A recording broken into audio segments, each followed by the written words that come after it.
আমাদের রাজ্যের মাননীয় প্রভারী ডক্টর রাজদীপ রায় উনি ত্রিপুরা এসেছেন গতকাল।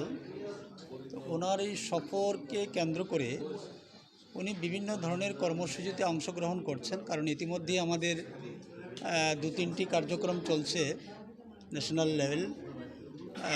আমাদের ওয়ান নেশন ওয়ান ইলেকশন, বাবা সাহেব ভীমরাও আম্বেদকর এবং সংবিধানকে নিয়ে, আমাদের ওয়াকফ বিল নিয়ে দু তিনটি কার্যক্রম আমাদের একই সঙ্গে চলছে। তো মাননীয় প্রভারীজি এই কার্যক্রমগুলিকে অংশগ্রহণ করার জন্যে উনি ত্রিপুরা রাজ্যে এসছেন এবং আজকে আমাদের সদর কার্যালয়ে সাংগঠনিক বৈঠক ওনার নির্দেশ অনুসারী বা ওনার উপস্থিতিতেই এই সাংগঠনিক সভা হবে।